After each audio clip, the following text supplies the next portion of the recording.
Welcome back to the Long Island Sound podcast. Today we're diving deep into the career of a true American original, a master storyteller who carved out his own distinct space between country, rock, and folk. The one and only Steve Earle. Earle is easily one of the most celebrated singer-songwriters of his generation. His music famously versatile, running the gamut from country, like his debut, and bluegrass to rock, folk, and the blues. His debut record, Guitar Town, released in 1986, became an instant classic of the American genre, shooting to #1 on the country charts. His 1988 commercial breakthrough, Copperhead Road, which displayed a harder rock sound, was officially designated as State Song of Tennessee in 2023. Some critics highlight his 3-album run of I Feel Alright, El Corazon, and The Mountain as a towering achievement, while others emphasize the staggering run from Train A-Comin' to The Revolution Starts Now. But beyond celebrated solo work, Earle has made indelible marks through collaborations, mentorship, and deep personal commitment to social causes. Earle's career began under the tutelage of giants, starting as a protege of legendary songwriters Townes Van Zandt and Gary Clark.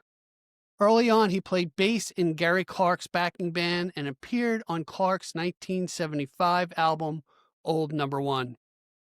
Earle has paid tribute to these mentors by releasing full-length albums covering their material, including Townes in 2009 and Guy in 2019. Earle's compositions have been widely covered by other artists, showcasing his incredible craft. His songs have been recorded by music icons such as Johnny Cash, Waylon Jennings, Joan Baez, Emmylou Harris, The Pretenders, Willie Nelson, Patti Loveless, and Bob Seger, among many others. For example, Emmylou Harris covered the title track Guitar Town, Sean Coven covered Someday, The Proclaimers covered My Old Friend, The Blues. Paul Perkins recorded Mustang Wine. Johnny Lee recorded Earle's co-written song, When You Fall in Love. He also has a diverse history of musical partnerships and collaborative albums. He recorded his bluegrass album, The Mountain, in 1999 with the Del McClory Band. 1988 album, Copperhead Road, featured a duet with the Irish punk folk group, The Pogues. In 2016, he released the collaborative album Colvin and Earle with fellow singer-songwriter Sean Coven. His 2017 album, So You Want to Be an Outlaw, included guest appearances from Willie Nelson, Miranda Lambert, and Johnny Bush. His tribute album Guy in 2019 featured vocal talents from Emmylou Harris, Jerry Jeff Walker, Rodney Crowell, and Terry Allen. Following the death of his son, John Townes Earle, JTE, Earle released a moving album, JT, in 2021, covering his son's own songs. He guested on Willie Nile's track, Blood on Your Hands, in 2021, and duet with Ray Weil Hubbard on Hell Bent for Leather in 2022. By the way, I had Willie Nile. I'd love to, by the way, hear your comments on Steve Earle and Willie Nile on any of the interviews we've done on the Long Island Sound. Earle also spent time as a producer, producing albums from major artists including Joan Baez, Day After Tomorrow, Lucinda Williams, I'd love to have her on the show, Car Wheels on a Gravel Road. Earle has openly used his platform to advocate on political and social issues. He's described himself as a socialist. His albums, such as Jerusalem in 2002 and The Revolution Starts Now in 2004, openly discussed his progressive views. The Revolution Starts Now won a Grammy for Best Contemplative Folk Album.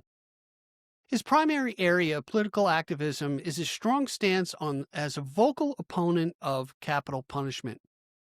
He wrote Ellis Unit 1 for the film Dead Man Walking in 1995, and other songs describing the experience of death row inmates like Billy Austin and Over Yonder, also known as Jonathan songs. Earle was honored with the Shining Star of Abolition Award by the National Coalition to Abolish the Death Penalty in 2010. Though he previously corresponded with inmates, He stopped after witnessing an execution, which he found too emotionally taxing to repeat. He is an active supporter of organizations like the American Civil Liberty Union, ALCU. In 2004, he contributed to a cover of I Fought the Law to Better Than Jail, a benefit compilation aimed at raising money and awareness for criminal justice reform. On a deeply personal level, Earle is an advocate for people on the autism spectrum. His commitment stems from his youngest son, John Henry Earle, being diagnosed with autism before the age of 2. Earle has a primary custody of John Henry during the school year and consciously structures his life and career, including living in New York City, to accommodate his son's needs. He supports local charities and the Keswell School in the Lower East Side, where his son attends. Finally, Earle hosts an annual songwriting retreat called Camp Copperhead in Big Indian, New York. His stated goal for the camp is to secure a cultural niche for the songwriting as literature, making a deliberate effort to preserve the art form by likening it to historically important American genres like bluegrass and jazz. Steve Earle continues to tour, write, and inspire. Having documented a solo acoustic tour on his 2024 album, Alone Again Live, his enduring legacy was cemented by his induction into the Nashville Songwriters Hall of Fame in 2020 and his official induction this past September to the Grand Ole Opry.